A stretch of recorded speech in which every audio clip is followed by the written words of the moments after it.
Yes. Here we are, the Smacktalking Amigos, for another week in wrestling. This is James and... I am Kian, and this is episode 12, not episode 11. Episode 12. Yeah, I got it mixed up last week, so if you want to give me the Stupid Idiot Award, I'd be quite happy to accept it. Listen, you've got the Stupid Idiot Award, but two awards you don't have are the undisputed Predictions Champion Award. I've moved the camera, being so excited for these championships. Look at these. Well, you are like a big kid, so... Yep. This is the biggest award I'd say I've been given in my whole life, to be honest with you, mate. But I must say, the awards really should be given out to an amazing Survivor Series. I think I'm being critical here. I thought they were a little bit safe on the results yet again. I didn't expect what happened in the main event to happen in the main event. Well, let's talk about that, because I posted up something about that. I was completely surprised. How did you feel? I was shocked. I think everyone who's a wrestling fan was shocked. No one would have seen Goldberg winning. But does that take away the demeanour of Brock Lesnar, that is a hard, badass kicker who will knock 10 bells out of you if he gets squashed in 92 seconds or something like that? I think we all know what Brock is, and remember his first UFC match, he lost very quickly, and I think that's the angle they might go on. Listen, it was a surprise, and what I said on mine was that's what wrestling's all about. We like to see surprises. Yeah, I was surprised to read afterwards that Brock Lesnar was the one that convinced Vinnie McMahon to put Goldberg over. And what does Brock Lesnar know how to do more than anything? Make money. And he said there is more money in Goldberg, and there is, I think. I would say there's more money in Goldberg. There's even more money in the rumour that's surfacing around, which is McGregor. Yes, that is surfacing around. And it's gathering speed now. It is gathering speed, and his agent came out this week and said if the money's there, Conor will quite happily sign a WWE contract. I think Conor will do anything if the money's there. Yeah, I think he will. To be honest with you, he's that, and I'm not saying that he's all about the money, because I don't think he is all about the money. But if the money was there, you could see him doing something very special in the WWE, as special, if not more, than when Brock came in. Or came back in, sorry. He's a businessman that fights. He will make money, like Brock will make money. The main thing is Conor McGregor knows how to fight. And he will know how to put people over. He's the draw, he's the biggest draw in UFC at the moment. I don't care what anyone says, he made that company a $4 billion company. Yeah, by some margin I'd say he's the biggest draw in UFC. And I think without him... And I think he'd be the biggest draw in WWE. Maybe apart from Brock, because Brock doesn't need to be in a title match. No, and I don't think Conor McGregor would need to be in a title match to be a big draw in WWE. Does Lesnar losing take away from McGregor possibly coming to WWE? No. Lesnar lost because there is money yet to be made from Goldberg. Goldberg will understand that because he will get more money. It was just a business idea, and Vinnie McMahon is a businessman. Absolutely, and I actually think it was one of the most surprising and also one of the best decisions that WWE have made in a while. Yeah. Let's move on to Raw.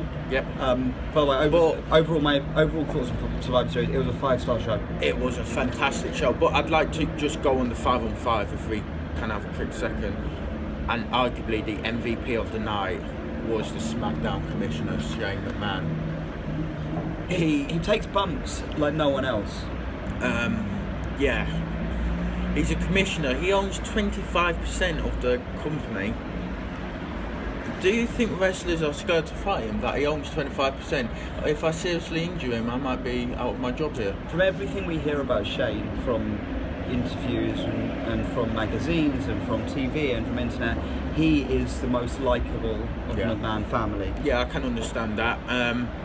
And I think the wrestlers respect that. Yeah, I do. I think they do, and it shows because put that spear from Roman Reigns when he went for coast to coast. My God, He almost took his head off. yeah. Um, I even felt that. And I was only watching on TV. That snap that Yeah. came back. I thought he was very good in it. I thought, as I said in my little brief thing, Randy was my pick of the night. Yeah. He nailed a sick RKO on Seth Rollins. Yeah. A sick RKO.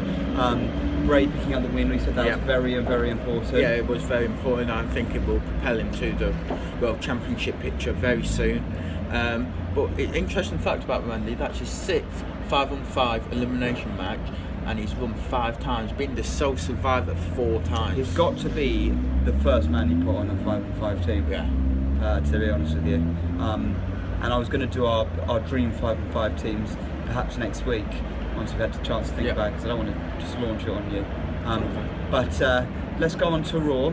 Yeah. I thought it was a very, very good. I thought Raw and SmackDown both delivered this week for what it's worth. Yeah, for what it's worth, I think SmackDown delivered more. I don't know if that's because more of my favourite superstars are on SmackDown, and I'm a bit of an underdog. I love the underdogs, but Raw was exceptional this week. The little highlight reel segment. Yeah, the way that they are together, Kevin and Chris Jericho is both hilarious and very, very effective. You can see it breaking down at any point, really. Yeah, you can. You can see it as being destroyed at any point. But they were great together this week again. Them saying whose fault it was, and you thought it was going to be one of them, and then it's together. Roman Reigns. And to be fair, you can't really blame Roman Reigns for it, can you? no, Roman. Randy delivered a devastating RKO on Seth Rollins from the top rope, and Randy was just selfless, and he just pushed Bray out of the way to distract Roman enough for a sick Sister Abigail. And I think the thing with Chris and Kevin Owens was it was fine that they were eliminated at the match. It didn't take anything away from them, but I do think that Kevin Owens' title, until he gets a opponent that looks like he can seriously destroy him, and I think Kevin needs a chance to be a bit more of a face in it. Yeah. He's going to continue to make the title look weak, and it's not his fault. I think the only 2 people that could possibly destroy Owens is Goldberg or Lesnar, but then you are asking Owens to keep hold of the title till Mania, which I don't think is impossible. But no, it's not impossible. Who I think they're going to put it on. I think they're going to put it on Balor at the Rumble. I think they're going to put it on Reigns before the Rumble. At Roadblock. And I'll tell you why. Reigns, whatever you say about him, and I watched him on Survivor Series because finally I've got the WWE Network. Finally. I've only been on at him for the last 10 months. 10 months at least. I watched him, and Reigns, for everything I don't like about him, I have to give him plaudits for. He gets over, whether it's booing or cheering, more than anyone else on the roster at the moment. Apart from Chris Jericho. Yeah, apart from the list. Just the list on its own. Like Roman Reigns or don't like Roman Reigns, he's a very, very effective wrestler, and he will hold that title with prestige. If you don't like him or not, if everyone wants to boo him every single arena he goes to, boo him then. But if Vinnie McMahon wants to put the title on him, give it that bit of prestige, let them do it. Yeah. Talking about being booed, first time this week that I've heard the New Day be booed. Yeah. Are they now? We also saw an amazing match against Cesaro, Sheamus, and the New Day, which Cesaro and Sheamus really should be champions by now. But I think they will get a shot at that. I think they will have another shot, and I think they will become champions eventually, beating the New Day. Yeah. But let's just talk about the New Day very, very quickly. Is it people are getting bored of them? Is that what it is? Is it that they're, just not quite what they used to be?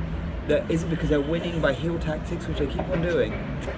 It's hard because they've been champions for over 400 days now. So I will go back to when CM Punk held it for 434 days. He continuously changed as well from face to He heel. changed his character a lot. The New Day haven't. The New Day have continued to do this role. I don't think it helps that you're face and you're winning through heel tactics, but I think I've said for many weeks that the New Day are getting stale.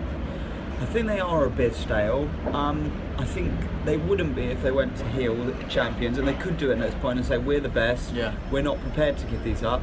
I know all of you guys are starting to do us, we don't care, and just change it slightly like CM Punk did when he aligned with Heyman. Yeah. You know, that same sort of thing New Day could do. But I want to talk about the match between Cesaro and Sheamus and the New Day. Cesaro and Sheamus looking very strong. The New Day obviously winning with a roll-up. Yeah. A roll-up, and he had some of his tights. Cesaro delivering a Cesaro swing which lasted forever. Who do you put in the title picture? Because for me it's Cesaro, Sheamus first, and then Enzo and Cass, because Enzo and Cass I think could do with the title now. But do you give it to another face pair? Because Cesaro and Sheamus, you definitely have one face and one heel, and they're combining well together. It's nice how they're doing it, you know. Outside the box, Outside the box. Rollins and Reigns. Okay. Reigns loses that roadblock. They go on and challenge the New Day at Royal Rumble and become your new tag team champions. Listen, it would give them something to do for a while, but I don't know if it takes away from the tag team titles which they've spent so long in building up lately. I don't think there is enough competition on Raw in the tag team division. If you give it to Cesaro and Sheamus, I don't think there's enough competition. I love Enzo and Cass's gimmick, but Well, I mean, where do you go from that once they get the titles? Is it weak on that point? And talking of titles, we have to talk about the women's division. Yeah. Just a little bit. Nia Jax kind of aligning herself with Charlotte, but it's a very, very uneasy alignment. yeah, it is. Sasha and Bayley, again, aligned, but I think it's another uneasy alignment. I'd really like to see Sasha and Bayley go up against each other. Yes, I'd like to see Sasha turn heel. I'd like to see Bayley come out and celebrate her victory with Sasha, whether it is on next week's Raw or in the future, and attack Bayley, because that will just be a fantastic match. But I think they're waiting until WrestleMania to have the Sasha and Bayley match. Or Sasha, Bayley, Charlotte again. You can see that again. That'll be a draw. And Charlotte Flair now looks outstanding. She does. And I thought Nia Jax looked great at Survivor Series. Yeah, Nia Jax looked great at Survivor Series. Charlotte Flair did as well. It's just I think everyone in the women's division did. But again, a few weeks ago, I think I predicted Bayley to win via Bayley to Belly against Becky Lynch, but I didn't predict that. On the day, which is why, once again, I've got these two titles here. I may as can't well. even hold them. They're not even that comfortable to hold. I've got so much gold on me. I may as well have predicted the Shield reunion. I did that belt. Well, there was a kind of Shield reunion, wasn't there? Yeah, A and little that's bit another one. That's just a quick point I want to bring up. More than ever, WWE are teasing so hard a Shield reunion. I don't think we're going to get into WrestleMania. I know you think it might be before, but I don't think it's WrestleMania. Do you know what? To be fair, I don't care when it happens, because when it happens, It's going to explode. It's just going to explode. I want them to come back with their black stuff on, with the Shield face mask, come down with their old music, because I've, even before the Shield broke up or after, I've never seen Reigns or Rollins be on a page like that, be in sync like they have been over the last couple of weeks. And they definitely have been the past couple of weeks. Is there anything else from Raw we want to get on to? Are there any matches we want to talk about particularly? Or should we move on to SmackDown? Because I think SmackDown was more match-centric this week. It was not Goldberg's last match. He turned around and said he's going to be entering the Royal Rumble. Everyone at the Royal Rumble, you're next. Now, the thing is, with everyone at the Royal Rumble being next, he's going to go through that Rumble. Yeah. The only person that can take him out of that Rumble is Brock Lesnar. Now, does that continue their feud? You know, does he come down and take him out? Much like Shawn Michaels took Undertaker out of the Rumble one year. I'm going to predict this now because Brock Lesnar is rumoured to be in the match as well. Goldberg eliminates the Beast. The Beast is pissed off. He gets back in the ring and eliminates Goldberg. That is setting up their match at WrestleMania. That should be the way it goes. Yeah. Or vice versa. Yeah, I could see vice versa. It should be the way it goes because I think Goldberg will have another title run in him. I think he's got another title run in him, to be honest. So I don't think he's going to win that title against Brock Lesnar. No. I think that title run comes against a younger superstar. Yeah. Possibly, I think Roman Reigns. Yeah, that would be fantastic. Goldberg Reigns would be a great match. But let's go on to SmackDown now. And we started with the commissioner, the MVP, Shane O'Mac, coming out. He came out to the ring. Ambrose joined him in the ring. Shane, very, very humble, said thank you to all the Raw stars on an excellent performance. James Ellsworth comes down and he's given his WWE contract. Yes, he has been given a WWE contract that brings down the phenomenal AJ Styles, who took, obviously, triple powerbomb from the Shield. But Dean Ambrose must have been glad that he was part of the powerbomb. Yeah. Because the week before it was the double powerbomb. Yeah, they don't really. I mean, you know, AJ and Ambrose hate each other. Yeah. And it's funny how they put them together. Can I say one thing? Yeah. I know you wanted to talk this week about are there enough faces in WWE? Let me tell you what I think we're missing. John Cena. Yeah, massively. SmackDown is massively missing John Cena. I think the whole of the WWE is missing John Cena. I think the fact that John could be on both shows, however unimportant you think he is, however old you think he is, however stale you think his game has got, he is so important to WWE. I'm a massive John Cena fan. I will always say he's the true face that runs the place. He's the face of the business. But I liked the Dean Ambrose gimmick this week. I liked that he was just pushing the buttons of Shane McMahon. Well, he was finally joking about a bit. Yeah. Which you see in Ambrose. I don't like it when Ambrose is very, very in your face. I like it when he's a bit more goofy. Yeah. And I know that Stone Cold had something to say about that, didn't he? Yes, he did. But I think that's his character. I think that's the best character for Dean Ambrose. So he came in, AJ comes down and says to James Ellsworth, listen, you think you can be here, you think you can wrestle with the big boys? Alright, put your contract on the line against a shot for my WWE title. Now the champ that runs the camp knows how to push people's buttons. Yeah. And he did, with Ellsworth. He did. Ellsworth put it all up on the line. He said, well, I've beaten you twice, so I'll do it again. Yeah. And so it was a wonderful main event. Dean Ambrose got ejected from the building, or so we thought. So we thought. But he came back in disguise as a Mountie and as an Ottawa Senator. Yep. Came back in. Yep. And Ellsworth now has a live SmackDown Live WWE contract and future world title shot. Now, wouldn't it be interesting if Ellsworth doesn't take his world title shot against AJ Styles? Dean Ambrose beats AJ Styles at TLC? Yeah. And Ellsworth fights Dean Ambrose because they haven't specified who it's against. No. Could you possibly see James Ellsworth as WWE champion? If James Ellsworth is the WWE champion, anything can happen. I will officially, this is my word for you, I will do Smacktalking Amigos naked. James Ellsworth, please do not win the WWE title. I will do it fully I thought naked. you were going to say that you'd start wrestling training as my tag team partner or something, but Jesus. No, I'm going to do Smacktalking Amigos completely nude. I won't be here that week, so... Won't be here that week. No. The tag team division, yeah, hotting up. I think is it Alpha now have a number one.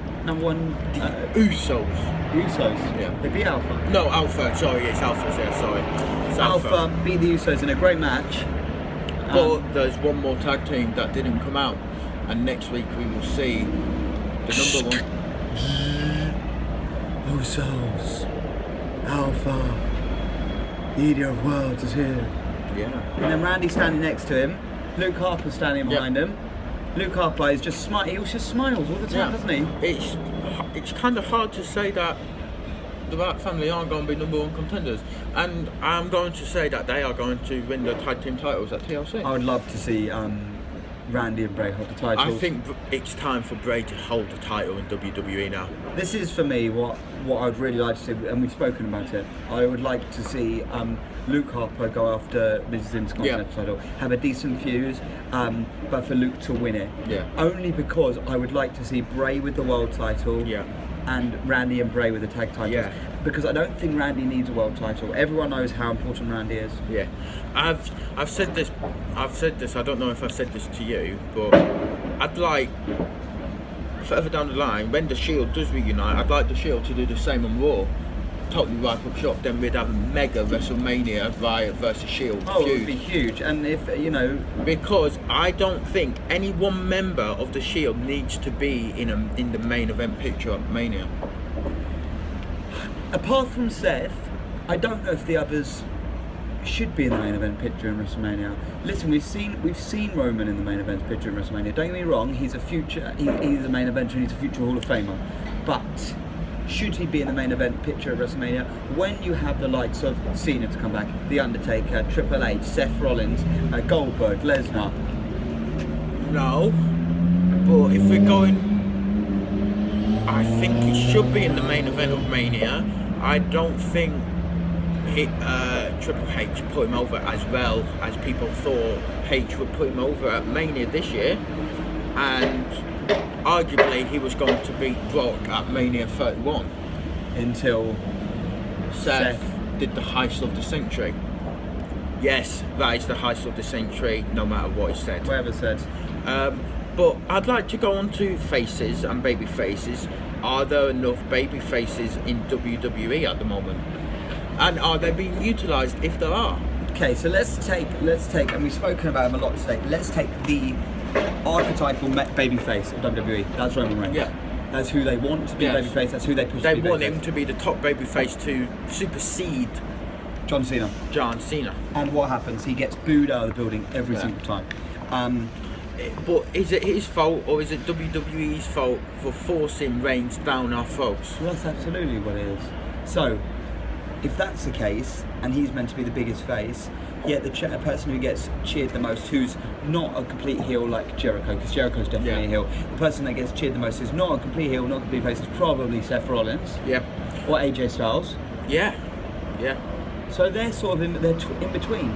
Yeah, but my point is that here's a stat for you. Since 2012, 600 and odd days have been heel champions, and only 230 odd days have been face champions. So 3 times more for the heels champions.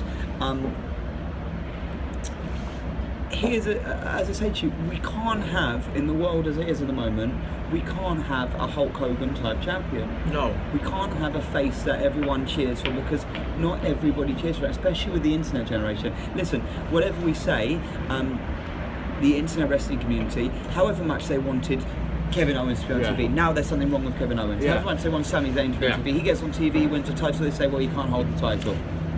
But would we have got that with Finn Balor? I think he was starting to get over. I don't think he was over as much, but he was definitely a babyface. Definitely a babyface. But look at the next nearest babyface to the world title picture is probably Dolph Ziggler. Yeah. He wins a title. Yeah. They don't trust him with it. No. So take it back. Yeah. Who would you have? I mean, if you had a babyface, would you take someone up from NXT? Would you let Bobby Roode be a complete babyface, for example? I'd probably bring up Shinsuke Nakamura. But this will just be a forever argument, no matter what year we do it in, that there aren't enough baby faces. WWE do not trust baby faces enough, because as a baby face, it's your job to get cheered. As of what they aren't doing at the moment, they're getting cheered and booed. as a heel, your job is to get booed, and certain heels in the WWE at the moment are doing that. Absolutely. But if we take the biggest babyface in history, Stone Cold Steve Austin, Yeah. he wasn't a good guy. He wasn't No. a clean cutter, I'll give your babies a kiss and take your wife out for a drink without trying to sleep with her. He was, I drink beer with my mates Yeah. and spit on your front lawn as I walk past it, Yeah. and that's the bottom line. That's the bottom line, because That's the Stone bottom line, Cold Stone said Cold said so. The only other babyface, and it's because of his film schedule and how he is a Hollywood actor now, but I think they should have given Dwayne "The Rock" Johnson longer in WWE. It would have been great to see, but how can they compete with what Hollywood pays Dwayne? Yeah, He's getting, The Rock but even is a as a high-paid Brock actor. Lesnar type Right. champion, he doesn't need to wrestle every single week. He just needs to show up At a at pay-per-view. 12 pay-per-views a year and Correct. wrestle. So you would have kept on him for a year or so. Yeah. To allow baby faces to come up around him. I think we do have a couple coming. I mean, I think Kevin Owens will eventually be babyface. Yeah, I think he'll turn baby face against Chris Jericho because But Jericho will get cheers, yeah, which is because I think that was the best picture. Just very quickly before the end of the Survivor Series team, everybody else is sitting there, very, very serious in the Survivor Series team. Jericho's got this soppy look on his face, like this. Yeah. With this fucking scarf around his neck. Yes. And his books of Jericho Yeah. on hand. Yeah. Another point I want to bring up: who's the better heel, Miz or Jericho? I think currently Jericho, but I think that Miz He's the best worker He's in the best worker in the WWE WWE. at the moment, and there's a fantastic article about him that if James Ellsworth can get a title shot, if Dolph Ziggler can get a title shot, why can't Miz get a main event push? I think we'll see it once there's a really good face at the helm of SmackDown. There's no point giving Miz a title against AJ Styles. Do you wait until John Cena comes back? Let think Cena. win it off Undertaker at Mania, because I think Styles will lose it at Rumble to Undertaker. I think that Cena is the one that makes it most effective for the Miz to go up against. I don't think it's necessarily a program where the Undertaker will be that good. No. Because I think the Undertaker needs a bigger wrestler to go up Yeah. against. So AJ and John. Yeah. And I would almost keep the Intercontinental title on Miz and let him have both. Another quick point, because we're coming up to 30 minutes now. More ever this kind of year than previous gone by, there are so many open storylines available for WrestleMania. Are WWE doing this purposely because they realise how sour the WrestleManias have gone in the match card and how predictable they've been in the last few years, that they're purposely leaving gaps open, i.e. the Seth Triple H feud, i.e. the John Taker feud, i.e. John AJ, i.e. Dean AJ, i.e. Dean John, i.e. Roman Seth, i.e. Roman Brock, i.e. Roman H. There are so many feuds you can pick right now. I think they're leaving it open clearly on purpose. They want to see what the fans are reacting to. Yeah. I think they got their arse bitten with Daniel Bryan. Yes, I years think ago. they did. And I think it allows things to happen that you wouldn't expect. For example, I would not be surprised if Daniel Bryan came back and fought the Miz at WrestleMania. Yeah, I wouldn't be surprised. I think that's something that they are sort of keeping open to happen. Yeah, because I think WWE are holding back a bit. I think it would be a disappointment if they had this feud and it didn't go anywhere Between Miz and Bryan. Right, and that's just one of the feuds that is open-ended for WrestleMania. Listen, it's coming up to 30 minutes. We are the Smacktalking Amigos. We had more views last week, didn't we? Follow us on Fantastic. Twitter at Smacktalking Amigos, Instagram, Facebook. We will see you next week. Peace.